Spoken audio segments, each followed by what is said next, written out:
let's get some energy. Let's do this. Thank you. Welcome to the very first hour of power at VidCon. Super excited to have this session with you. I've put this session together because I want to help creators build long-term sustainable businesses. So that's what we're doing today. My name is Ant. I'm the founder of a company called Changer. Our whole mission is to help creators build long-term successful businesses and be really epic creators as well. This session is born out of a program that our company Changer has been working on for years.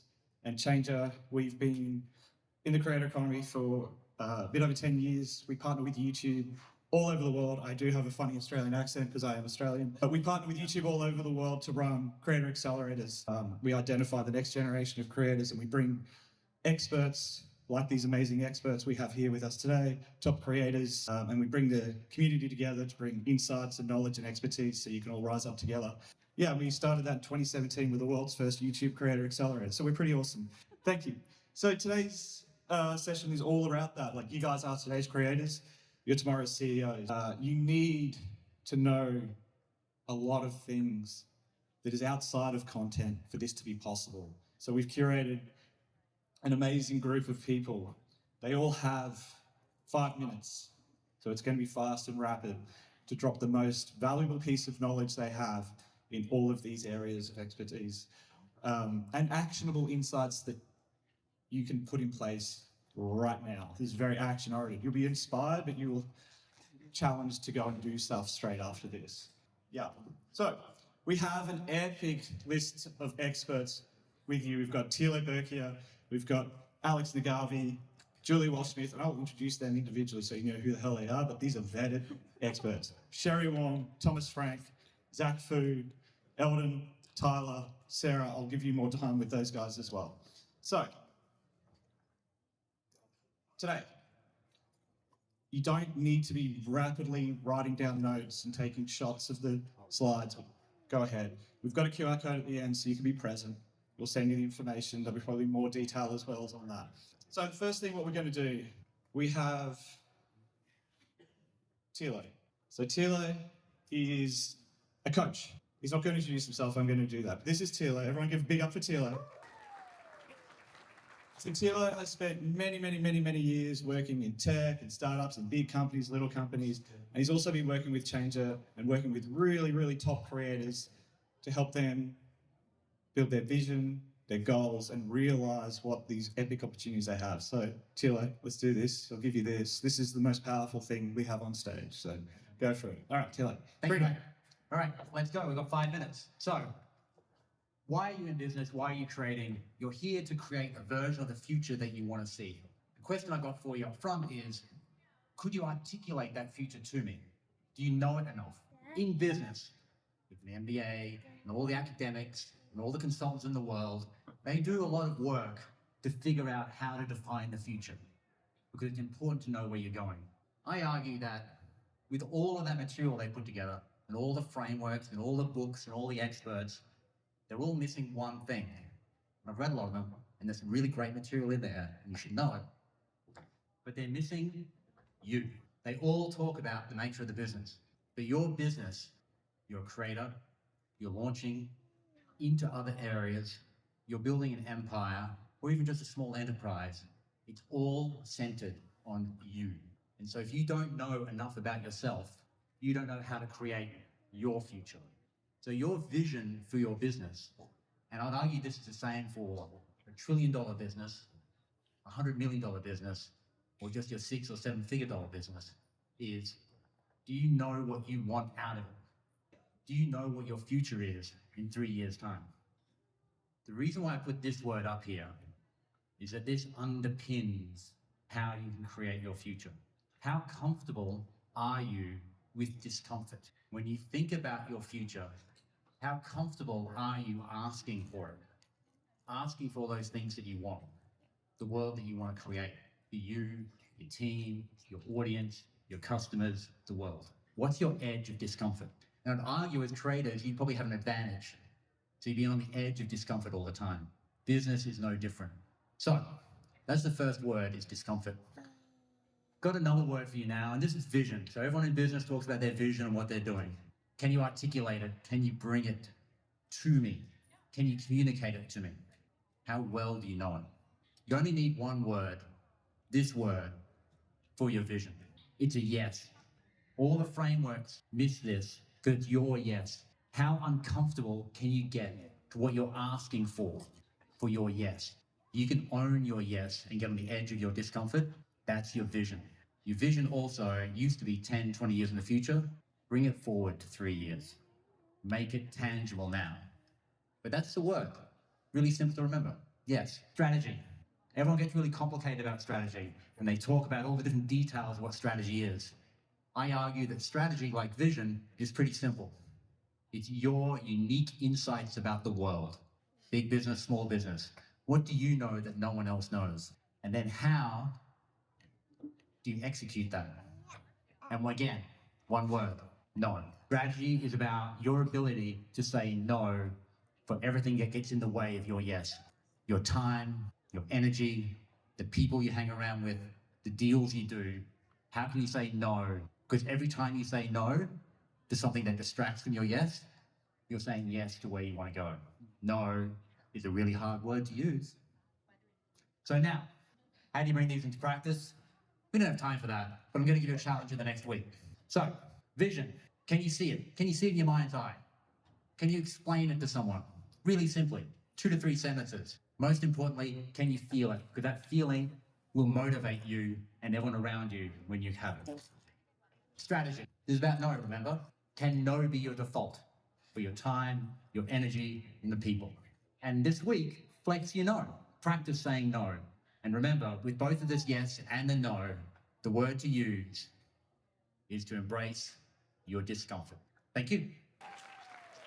Amazing. All right. So Teilo's has broken your brains probably a little bit, right? But like this is really powerful stuff and it really unlocks your opportunities. All right, now you've got your vision, you've got your goals, you've said yes, and hopefully you said no a lot. We'll start getting into the weeds a little bit. You need to build a brand, right? Like let's talk about brand development. And we're talking about brand is not colors and logos, right? Like building brand as an asset.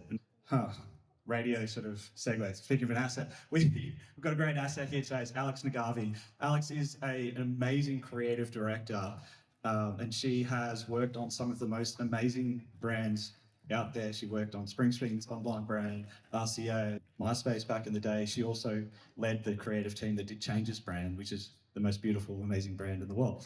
So, Alex Naghavi, over to you. Everyone give Alex a massive appreciation.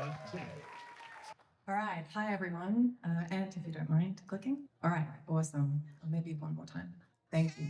Hi everyone, I'm Alex Naghavi. I am a creative director with over 17 years of experience in branding, digital product design for artists, startups, companies like Google, Spotify, and RCA Records. A little while ago, a friend of mine who has about 500,000 subscribers said to me something along the lines of, I don't know the version of me I've built online. And I was like, ooh, I think I'm realizing that she didn't have a brand. She had a algorithm optimized persona, and it was essentially burning her out. So let's get something straight. What is a brand? Well, it's definitely not your logo. A brand is not just encompassed by the logo. It's the sum of many different parts.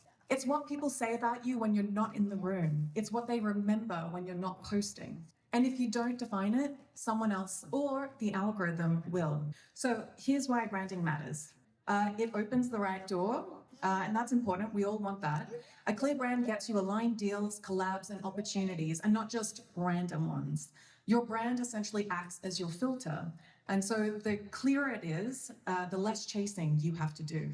It also makes creating easier. A strong brand acts like a compass. Every creative decision, whether it's your title, your tone, your vision, or your vibe, becomes faster and more focused. You're not starting from scratch every single time, you're building from your defined identity. It also builds trust and connection. When your content feels consistent in tone, in visuals, and message, trust builds. And trust drives everything from retention, referrals, reputation. If your brand is inconsistent, you're essentially leaking trust. People think it's all about visibility when it comes to building a brand or becoming a successful content creator. But let's have a look at this brand pyramid. Level 1 is visibility. So essentially, do people know you exist? But if you move up the brand pyramid, the next one is credibility. Can they trust you? And that's important. But what you really want to reach for is affinity, and that is, do they feel something for you? Now, most creators, they will actually stop at visibility, thinking that's all they need. But the great creators, they have affinity. And affinity is what makes people come back. That is brand. So how do you build your brand, you're probably wondering? Well, luckily you don't need a brand book, but that might come later. What you really need is clarity. And the way that you create clarity is through a framework called the 3 Ps: purpose, proposition, and personality. So we'll start with purpose, which is encompassing of your purpose, mission, vision. And Teilo already touched on vision, but basically purpose is defining why you exist, what you believe. So essentially it's a statement that defines what drives you. Then you ladder up to mission, and this is more of a practical statement, and this is what you want to achieve. So it could be like, I make videos that simplify AI for designers. And then that should ladder up into your vision, which is essentially the outcome you see from achieving your mission. And this is often more of the lofty statement. So you would say, a world where creative tools empower, not overwhelm. So purpose gives your brand meaning, mission gives it direction, and vision gives it momentum. The second P is proposition. So your proposition is your hook and your clear space. What makes you different? What gaps are you filling? You don't necessarily have to be niche to stand out, but you do need to find your positioning. Your position is what makes you the only choice and not just another choice. So do your research of the market, of your competitors, and make sure that you can find your lane. And then the last P is personality. This is like your emotional signature of your brand. It's what people feel when they encounter your work. Your personality is essentially your tone, your spirit, and your attitude. It shows up in a myriad of ways, from your writing to your visuals, your voice, your references, your pacing, your humor, even your choices in lighting and editing. If you want to define your personality, what I would suggest is picking no more than about 5 adjectives that really reflect your true creative energy. Not generic words, but real ones. Something like irreverent, precise, warm, deadpan, curious, blunt. And essentially, if your content doesn't feel like those words, well, guess what? You shouldn't post it. Remember, your style may make you visible, but personality makes you memorable. All right, so to round out, here's 3 things that you can do today. Firstly, define your why. So let's find a way that you can define your purpose, mission, and vision to really align with the direction that you want to go. You want to find your lane. What white space are you claiming that no one else is? And then lastly, get in tune. Choose 5 words that embody your personality. Before I go, I'll leave you with one last thought. So yes, the algorithm might make you seen, but your brand is what makes people stay. In a world full of noise, your clarity is your power. You don't need to be everything, but my advice is to be undeniably you. Thank you so much. Amazing, absolutely amazing. Like, the brand is so important, and it helps you scale, which is why scaling is next, right? So we've got Julie Walsh-Smith. Julie is the CEO of Complexly. If you don't know Complexly, it is one of the best YouTube media networks in the world about education content, founded by John and Hank Green, which just happened to found this little old event called VidCon. But Julie is now running that ship as the CEO and is an expert in scaling. Over to you, Julie. Thank you, Anne.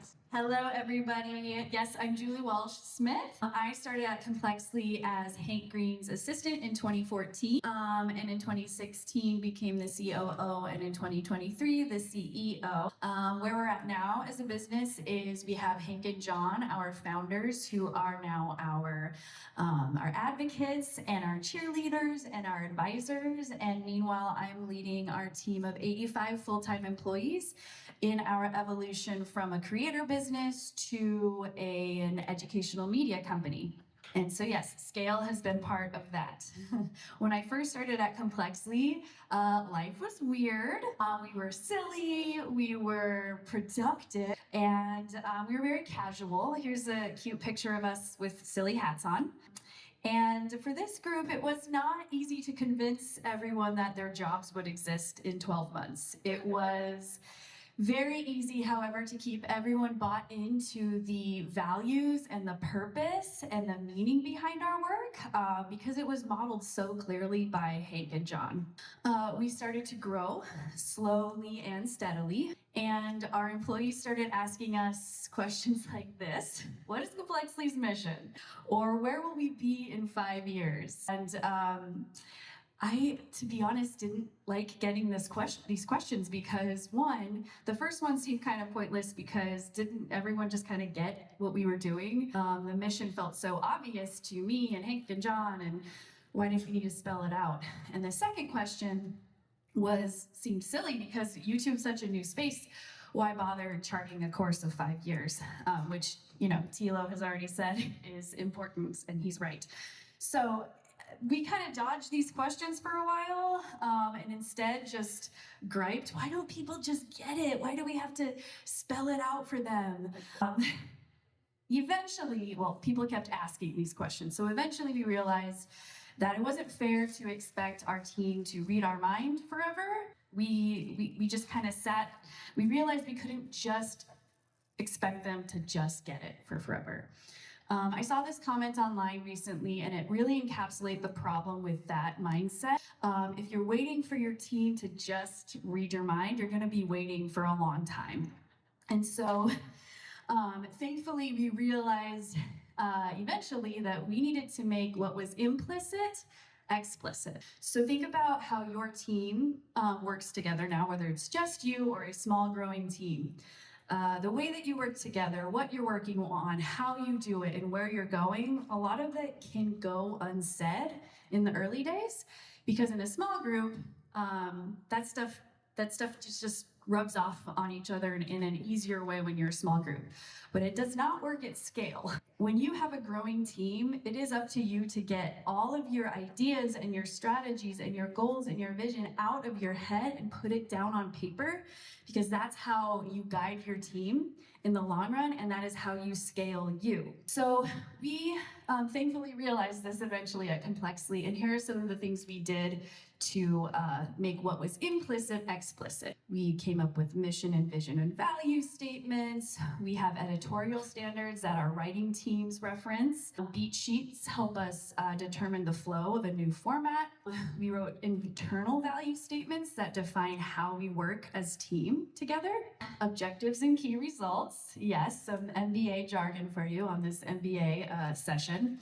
And then standard operating procedures. So all of these things are tools that help us make the implicit explicit. And I will say, we waited way too long to roll these out because every time we came out with a new one, it solved a bunch of problems. These types of tools just make it easier for you to work with a larger team and know and have confidence that everyone on your team is working cohesively together and toward the same goals.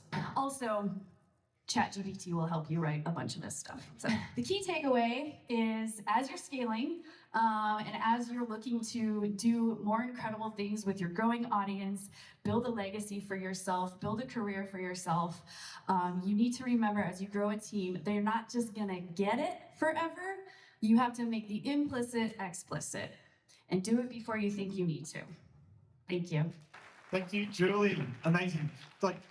For all of you that don't have a team, or it's just you and a couple, this is incredibly important to do. So do not dismiss just documenting. Making the implicit explicit cannot be underestimated. All right, so we're taking you on this journey.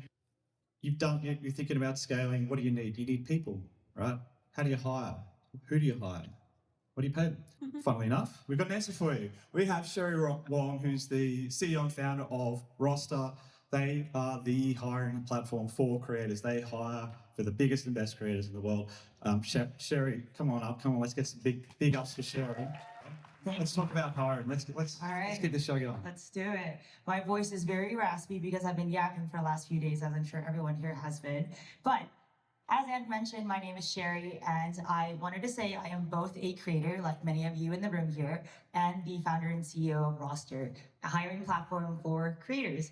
And so I've been there. I've made content. I've burnt out before. I've tried doing everything myself. I've tried hired the wrong person, didn't put together some SOPs, didn't have a vision, didn't do all the things that you just heard about. So I've made a lot of mistakes. And then I've also worked with a lot of creators where maybe some of them have made those mistakes. Maybe some of them just got to work with really great people and got to, bypass those mistakes. But today, I want to talk to you about how you can hire, when you should hire, what you should hire, and so that hopefully you can walk away with some of these answers.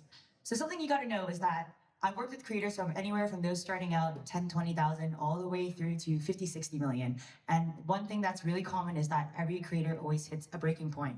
You get to a point where you're constantly making content, maybe you've got some sponsorships, some brand deals, there's a lot of pressure building up. As a result, you're in a time crunch.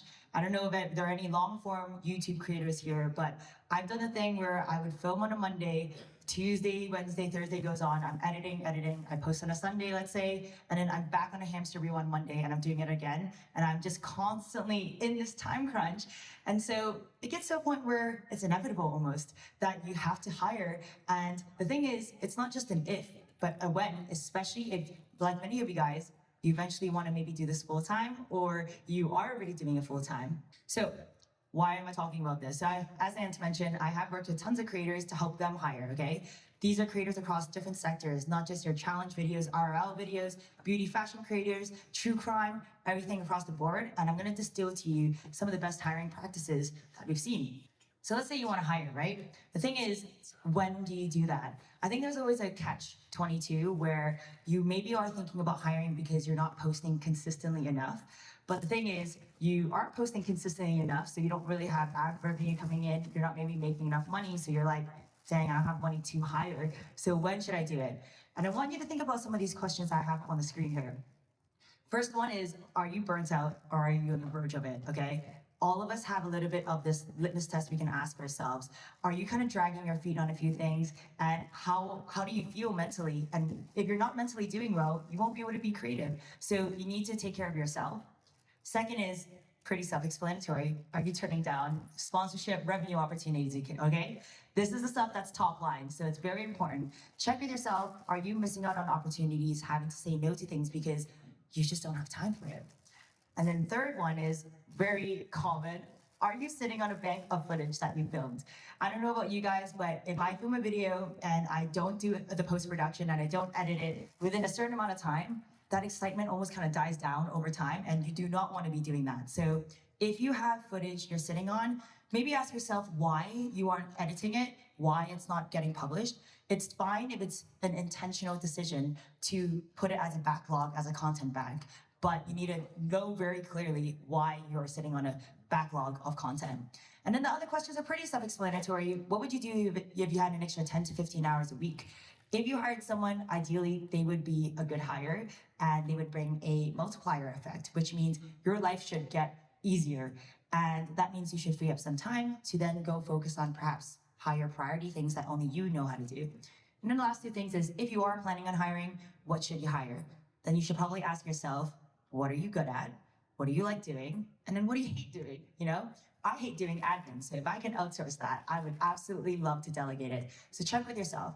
And another thing as well is not just what do you like or dislike, but if you do your editing yourself and you've always wanted to do motion graphics, but you don't know how to do it, you don't have time to learn how to do it, maybe that's something you should just let someone else handle who spent their entire career mastering. So let's say you do want to hire. We see this pretty common in terms of how creators generally hire right now.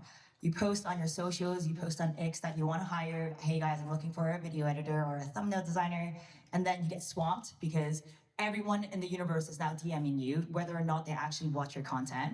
And then, gotta sift through the chaos, which is, no one likes doing that. It's like a needle in a haystack. And the last one is, you either give up, you're like, this is just too much noise, or you settle for a random person that you just found online who may not be the best fit. And we see this really often, and one of the really unfortunate things that I see with creators, especially if you're in the early stages of making your first or second hire, is making the wrong hire, rushing into it, and not finding the person who gets it. So we wanted to fix this, and this is why I started a company called Roster, because what we actually do is we built an AI algorithm that analyzes your content, the type of content that you make, the niche, the pace of the content, and we give you recommendations on people to hire regardless of what role it is. So we wanted to give that tailored experience. And when you do get to the point where you do find that person, right, there are two things that we always say you need to do. Teilo and obviously everyone before me already talked about vision, so I won't dive too much into that. It's obviously very important. You got to know, as the creator, as the person hiring, where the ship is going, so you're the one steering it, right? But then the second one, as Julie just mentioned, SOPs, develop systems, workflows. And I want to show you something from my own journey as a creator. This is intentionally very small text on a word screen. The next slide will tell you what it is.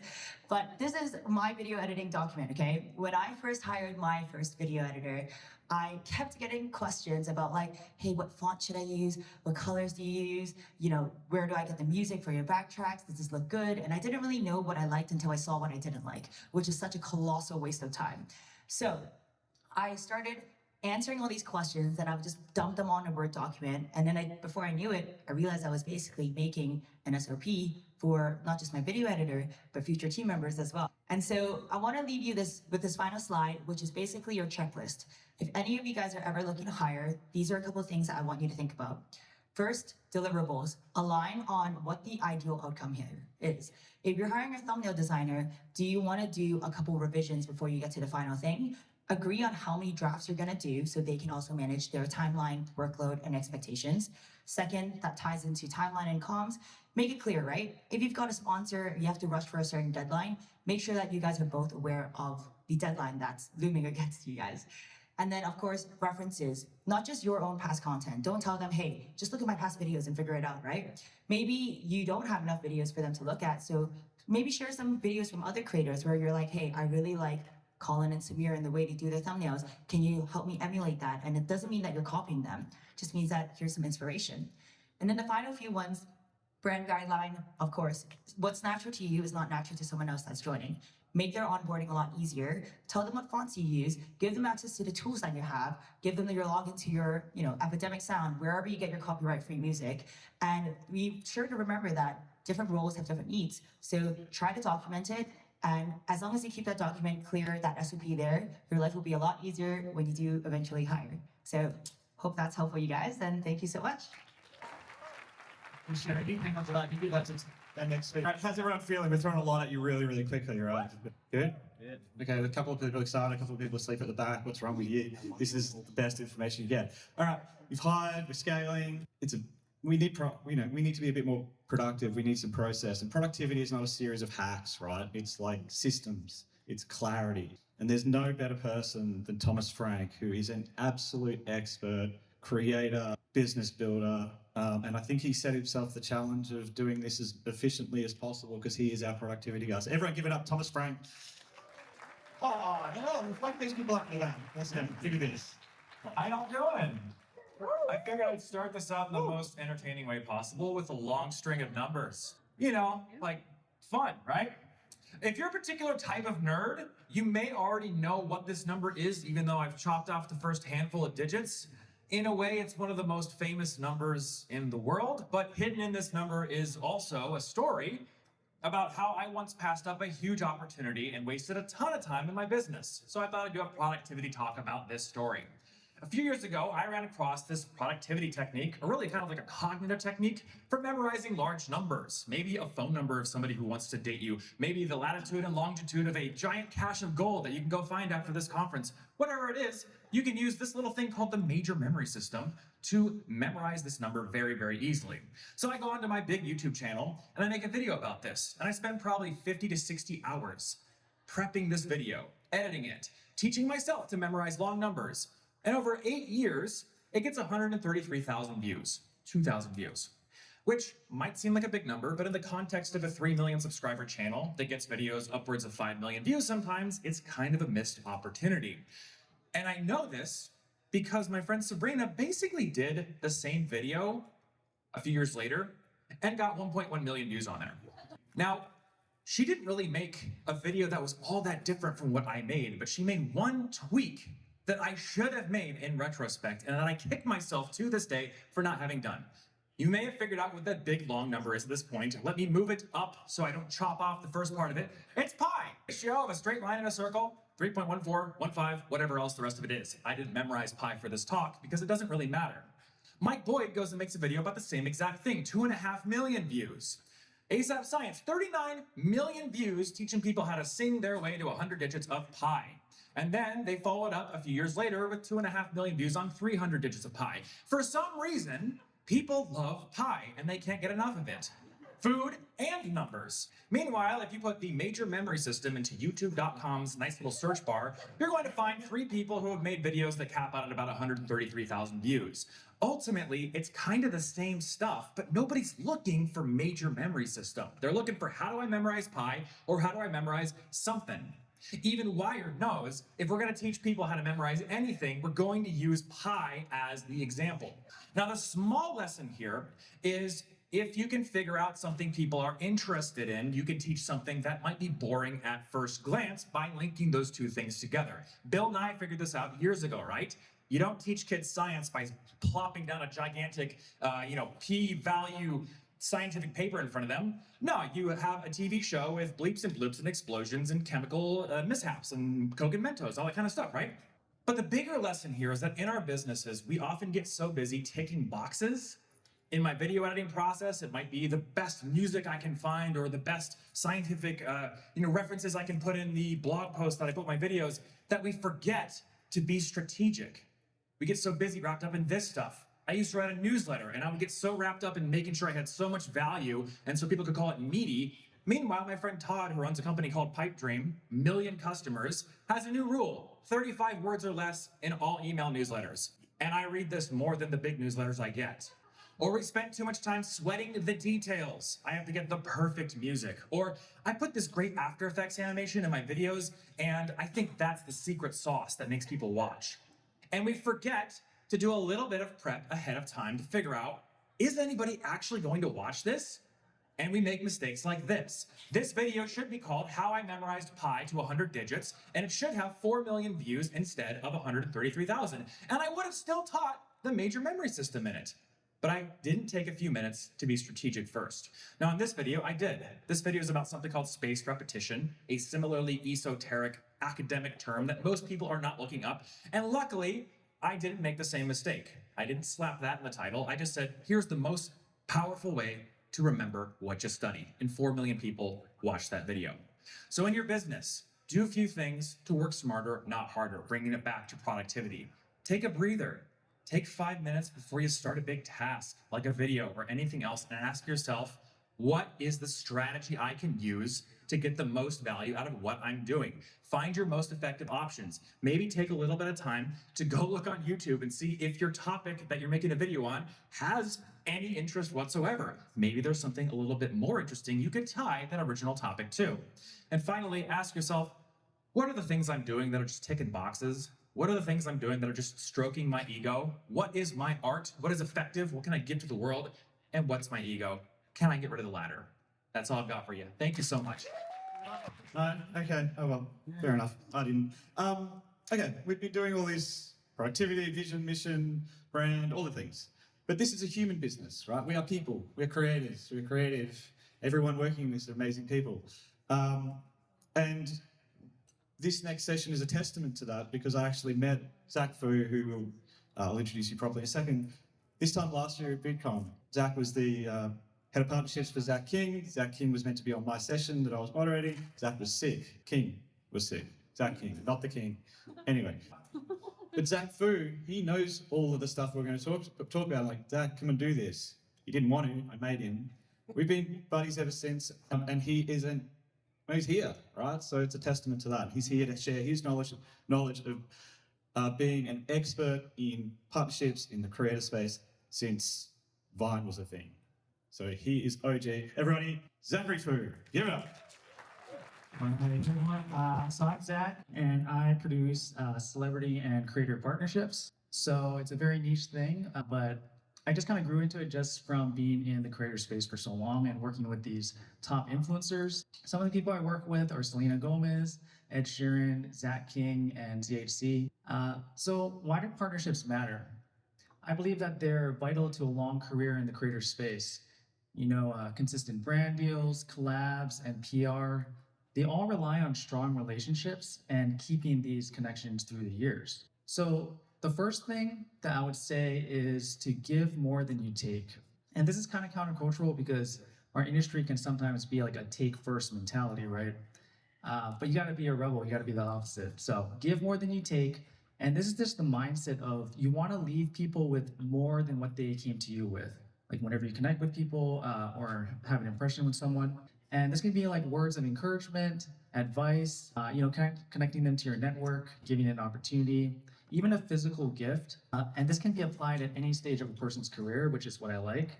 You can just be starting out, or you can be a big creator and you can still have this giving mentality. And this is actually a common trait I see with like a lot of creators that have been around for a long time, like top creators, and they have never lost this humility to be willing to give to those who could use their help. Next is to always follow up. And the way you do this is very important because you don't want to only reach out to people when you want something because it just kind of comes across kind of weird.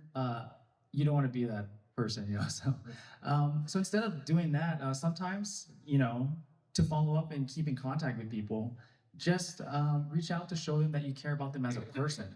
Because this is very much a relational business, So you want people to feel valued and seen. An example of all this is with Preston. I don't know if you guys know Preston Plays. He does he's a big creator. And so I met Preston 3 years ago. And we, I would just follow up through the years with him. We weren't close or anything, but I would just keep that relationship and keep, following up through the years. And then we actually reconnected. I didn't expect him to see him at ZHC's wedding, but he was there. So we just reconnected. And now he's one of my clients. But I really believe it's from investing into this friendship for all those years that produced this result. So here are 2 things, just practical, that you guys can do today. And the first thing is just make a list. So make a list of every person you met at VidCon and follow up with them. So not just now, but throughout this next year. And the goal is by next VidCon, you've kept all these relationships and they should be stronger than they are today. Because you can, build these relationships without physically, hanging out and stuff. And final thing is just remember every person is valuable. Each connection you have also represents access to that person's network, and it'll just keep growing from there. And at a certain point, you'll wake up and realize you kind of know everybody in the space. So just always remember that every person is valuable. And that's all I got. Thanks. Thank you. Thanks, Zach. I'll take that. All right, Zach does know all of the top creators and celebrities, but this applies at any level. We are people.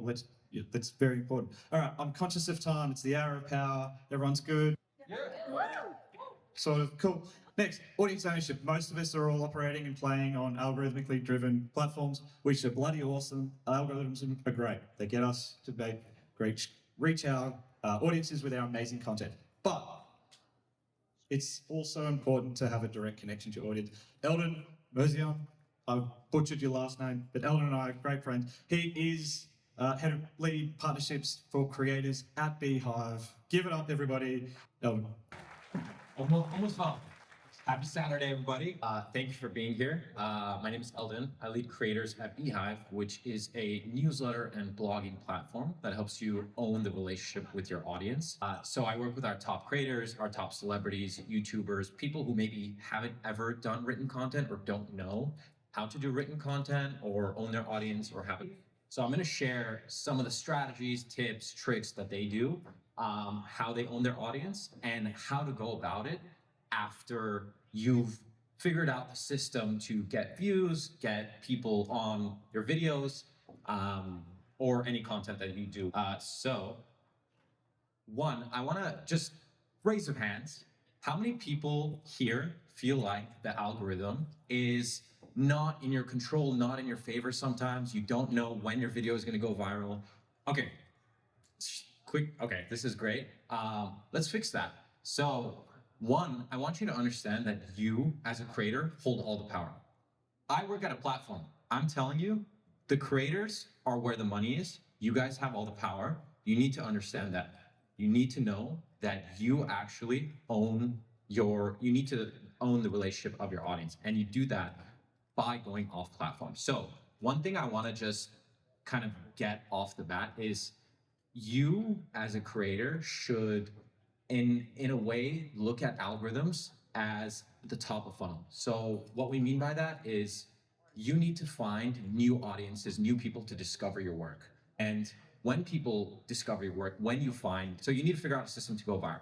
And when people go viral, and just on a step back, the way you do that is by testing creative different strategies, trying different hooks.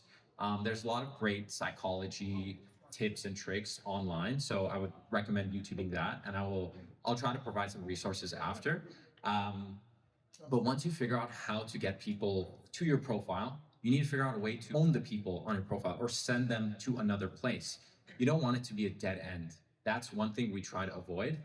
So if we just look at the way media has evolved in the last 10, 20 years, I hope I'm not the only unks that is here, but did we all watch Disney, Nickelodeon when we were younger? Okay, good. Thank God. Thank God. So when the attention was at TV, the brand dollars were at TV. Then it shifted towards social media, and that's when YouTube, TikTok, Instagram have changed things. Now we're getting to the point where creators have all the power. Creators are able to actually grow. And so what that means is you have more opportunity, you have infinite possibilities, and you could literally do anything. And I'll kind of get more in detail on that. But one thing I want to just touch on is building on one channel is one thing I want you to not do. And what I mean by that is if you only post on TikTok and then you cross-post it to like Instagram, Reels, that's not the best strategy because one algorithm shift, one policy change at YouTube really affects your monetization and the way you can actually reach your audience. And we see this like the TikTok ban, YouTube changing their policies, Meta changing their policies. It happens all the time. The ad dollars go down, the ad dollars go up. They change to politics, they remove politics. There's a lot of different ways that you are somewhat in not control. And what we want to do is get you in a place where you have control. So one great example of this, and it was brought up before by one of our great panelists, Colin and Samir, and I don't have a slide on it, but I'm gonna share the resources after if you come up to me. But Colin and Samir are YouTubers that create content for content creators, if you're not familiar. So what they started is they figured out a way to get viewers on YouTube. They got a bunch of viewers, and then later they added a newsletter, which talked about creator news. So now creators are actually going to another platform that they own. They own the email address. They don't have to actually, take it they can do anything they want with that email address. If they don't like a platform, they can take it to another platform. You can't do that with TikTok, can't do that with Instagram, can't do that with YouTube. So they own their audience, and then using that, they started a course for creators. They naturally progressed into a podcast, and their ability to launch new projects has a launch pad that they own. So for example, if they posted on Instagram about it, it might not get in front of their entire audience, which is a little frustrating. Yeah. Just Ant coming in from the side of stage. The hour of power. The clock is ticking, my friend. The clock is ticking. All right, we're gonna be quick. No, we're gonna be quick. I'm gonna have to force you to get greedy into the points. All right, to the points. Waters are not easy to navigate. The platforms and algorithms are always changing. You're gonna have to figure out a way to control, share, and monetize.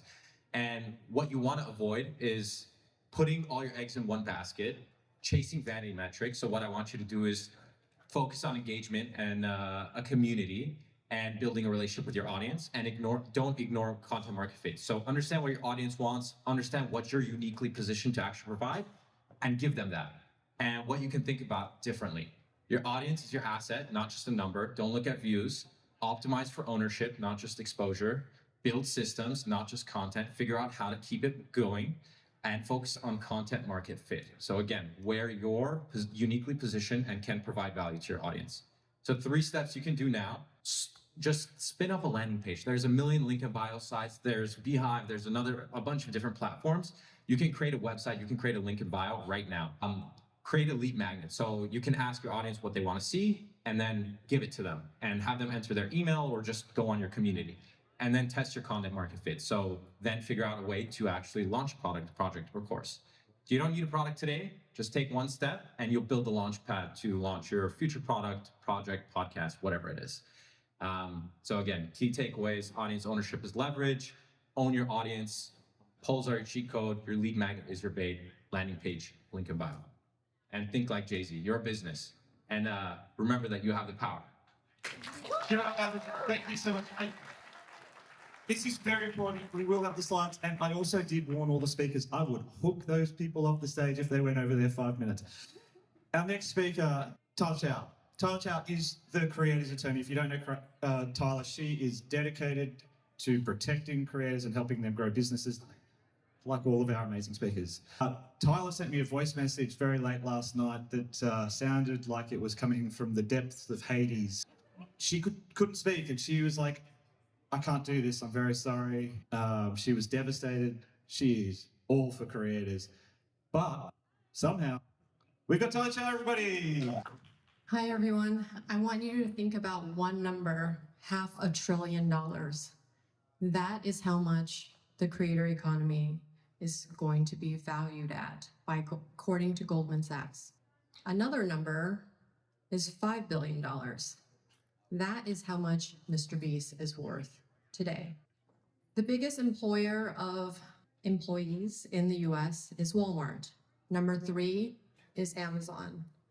Anybody want to guess who number 2 is? The creator economy. We have 2 million full-time creators in the US right now. Last year, I almost sold one of my clients' YouTube channels for $35 million. And I told him to not sell because I think in about 3 to 5 years, he'll be worth $50 to $100 million. This is not the future. This is now. I am Teilo Chou, the creator's attorney, and I represent the biggest YouTubers in the world as their attorney and fractional CEO, where I build out their holding companies and their media companies. So what do you need to do to protect your business? Because you're no longer a creator. You're not just making content. You are the CEO of your empire. And I help creators create their empires. So let's talk about how do you protect your business. So what is my mission? My mission is to protect, support, and grow. That's Jenny Hoyas, one of my clients. I just had a panel with her earlier today. And Jenny is 20. When I met her 2 years ago, she had 2 million followers on YouTube, and now she has 9 million. And I'm helping her build out her business. So why did I start my YouTube? Well, I started my law firm for creators because I started my YouTube channel 2 years ago called The Creator's Attorney. And I did it because I had a midlife crisis. But I fell in love with my fellow creators, and I realized that there's a bunch of kids out there making millions of dollars a year, and there's no one protecting them. They're getting screwed and signing deals that they should not be signing. So that's why I started my law firm. Why do creators come to me? They typically come to me because there's a huge emergency. They're not getting paid. There's copyright strikes. Copyright strikes are up right now. I don't know if you guys know about this. It's really becoming a problem. I represent some of the biggest creators in the world. And I have one client who's actually on stage with Neil Mohan at Brandcast a couple of weeks ago. And YouTube will not help you with your copyright strike issues. They just won't touch it. So I've been dealing with that a lot. How do you avoid it? Have clean videos. Do not use anyone's B-roll without their permission or license. Use clean music like Epidemic Sound, because you guys are building a portfolio of IP that you're going to sell to a private equity fund or a studio one day, and they will not touch content that does not have clean chain of title. PR crisis, I actually deal with a lot of PR crisis, a lot of Reddit issues, and creator crises move really, really fast. I have ex-intelligence people cleaning up Reddit threads for me right now. It's wild. If you guys need that guy, I got that guy. IP theft. There's a lot of IP theft out there. You got to make sure you're tracking your IP. Sometimes it's hard. Sometimes, recently, someone told me, did you know that someone copied your YouTube channel and put it somewhere else? I didn't know that. How do you track it? There are IP protection companies being powered by blockchain and AI. I recently spoke at the MIT AI Summit, speaking in place of creators, because 90% of the IP that's been scraped and stolen from creators and creatives, that's done. So how do we deal with it going forward? License your content. Work with companies like Vermela.io. Make sure that if these LLMs are training on your content, you're getting paid for it. Partner disputes. Tyler, just Ant from Side of Stage here. I know we're good friends, but you still scare the daylights out of me a little bit. Just giving you the efficiency wind up on time. You want me to go faster? Okay. Yeah. All right. I'm an attorney. Like- I have so much to say. Okay. Don't you charge by the minute a lot or something? I charge by Let's get aggressive on it. Let's get aggressive on it. disputes. Let's go to the meat and potatoes and let's do. Okay. Yeah. Okay. If you have a best friend, you're starting your YouTube channel with them, please have a contract in place, because if someone wants to exit, who owns that YouTube channel? Termination fees. It's self-evident what that is. If you guys want to come ask me afterwards, we'll talk outside. This is what I tell YouTubers. Your YouTube channel is not your business, because a lot of people think it is. It is the marketing arm of your business. You're the media company, you're the business. But for a lot of creators, they don't realize that. So questions to ask yourself. This is the meat that Alan was talking about. Do you have an LLC? Make sure you have an LLC. Do you own your house? Do you have a savings? Then you need an LLC. Do you have general liability insurance if you have employees or if you film outside? Media insurance is very important too. Defamation, look at CoffeeZilla. He didn't have defamation and Logan Paul is suing him now. Do you have contracts? Please make sure you have your editors under an independent contractor agreement, because who owns your IP? If you don't have a piece of paper, it's not you. Have you trademarked? This is huge. Most creators have not trademarked their handle names and their business names. I am in the middle of rebranding 3 YouTube channels right now. Do not let that be you. It's $2,500 to $3,000 for me to do a trademark. It's $50,000 to $100,000 to try to rebrand. I talked about this. If you're going to start any business with a friend, make sure you have a partnership agreement in place. This is what you can do today. Ant and I wanted you to have something actionable. If you have a YouTube channel, open a business banking account, because then that will separate your personal from your business assets. And if you can afford it, if you can actually do it yourself, do an LLC. Thank you so much. Thank you, Tyler. Well, Tyler's boss, we are good friends, but she does legitimately scare me, which is exactly what you're solicited to be.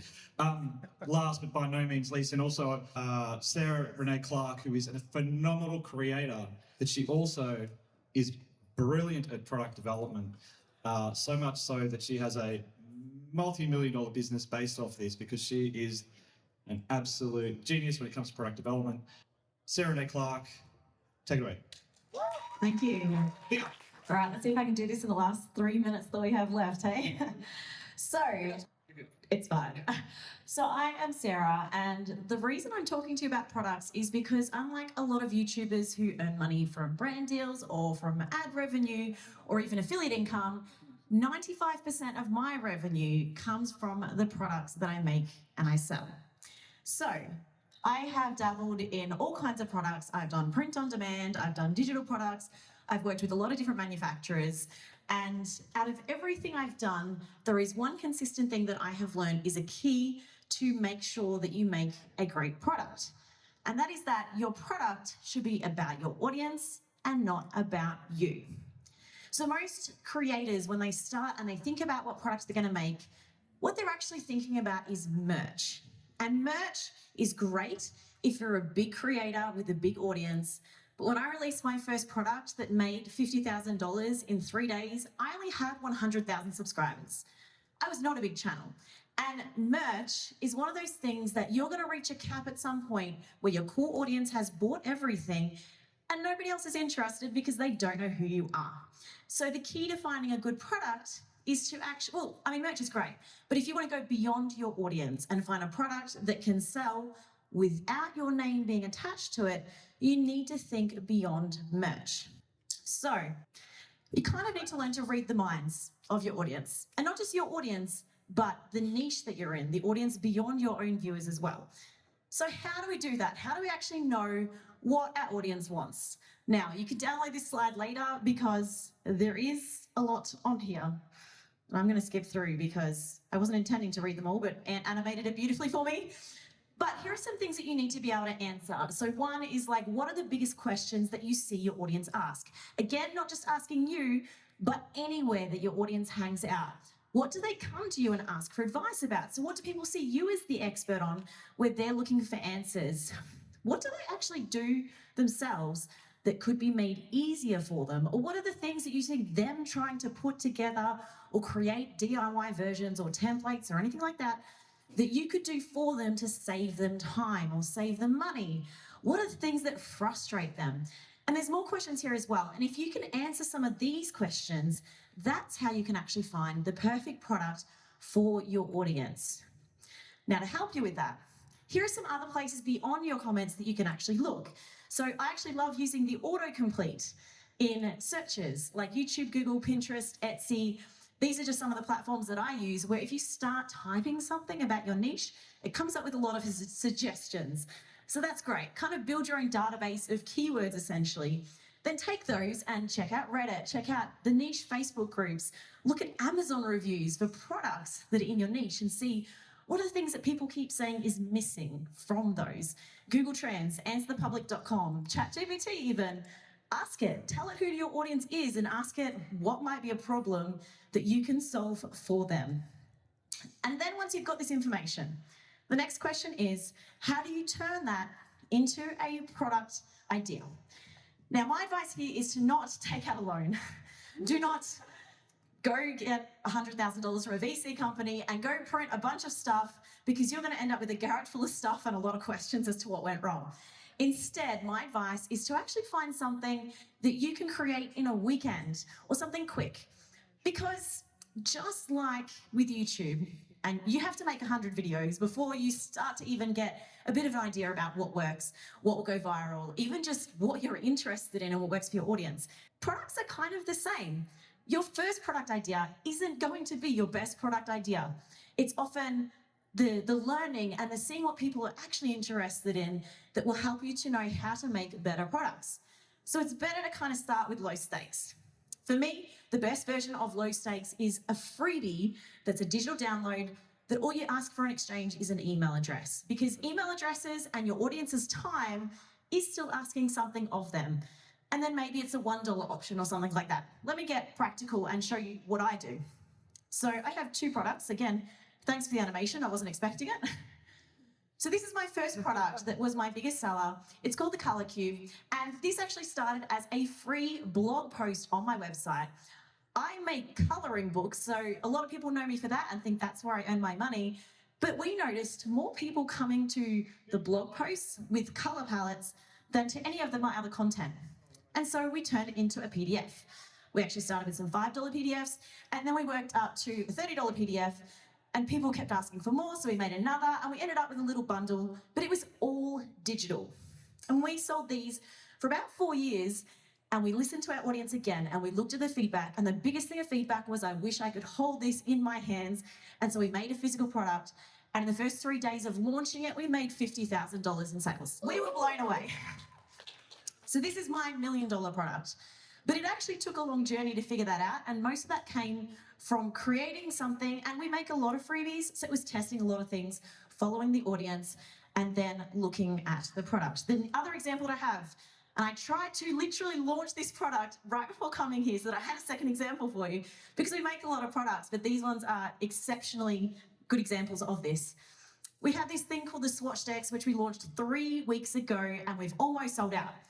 So, and when I say that, I mean, people aren't buying one of these. They're buying, on average, 8 to 20 in their first order before even like knowing more about it. And this, if you're someone in the art industry, might make sense even from the picture. If you're not, you might be like, what the heck is this? But again, we went through the process of making lots of freebies, following the idea of where people actually invested in putting in their email, investing their time, follow the chain, made something worth money, noticed that people were still buying this more than any of our other products and started to think about how we could turn it into something bigger. And so that's how we've made this product. And these products for us, people know about the Color Cube and they don't even know who I am. I went to an art trade show last year and I learned after a little while that I needed to stop introducing myself as Sarah Renae Clark and start introducing myself as the Color Cube lady, because it was the difference between 1 in 10 people having heard of me and 8 in 10 people having heard of me because this was so popular. And what you really want with these products is to figure out what it is your audience wants so that when you release something like this, like we've seen with the swatch decks, the reply from your audience is, how does this not already exist? This feels like such an obvious product. I can't believe no one is doing this. Where has this been all my life? All those kind of things. And that's how you know you've found the right product. But ultimately, if there's one thing to walk away with, it is your audience already has that answer. You've just got to learn how to listen. Thanks, Ant. Amazing. Thank you. Thank you. Sarah is, in my mind, the best example of a creator building an epic business. So we are very privileged to have that. Okay, that is your creator MBA, right? We jammed in what we would, well, hold on. So you've got the blueprint, right? Now it's up to you to really make these moves. Like this week, today, right now, there are things you can do to set you on that journey. So I'm setting you that challenge to go do that. And you have this community here to help support you. We also have these great experts to continue along the way because we're all dedicated to your growth journey, right? I did promise the slides. Get the slides here. Elden mentioned some other resources. We can get them through to you as well. So please do that. What else do we've got? All right. It's been a big couple of weeks, right? And a big week here. So big shout out to our speakers, Teilo here, Alex Naghavi, Julie Walsh-Smith, Sherry Wong, Thomas Frank, Zackary Fu, Elden Mirzoian, Teilo Chou, Sarah Renae Clark, everybody. My name's McCormack, but I get some applause too because I've tagged myself with these. Big up for these guys. Come on. To your mentors, your experts, the people dropping proven truth knowledge. This has been built off what would be a 6-week program of intensity. So if it sparked any interest, come find me. We'll talk to you about that. But one other thing, we've got time. The guys don't really like this, but let's go do it. We want a photo. You guys are here at the first Creator MBA hour of power, or hour and 5 minutes of power. We did go over. It's got a mastering to it. But please, we want a photo with y'all. We can drop in the American. Come on. So these are your lecturers. We're going to do a selfie with everybody, with us and you. And we want to keep track of you and make sure you're taking these steps. All right, let's get it.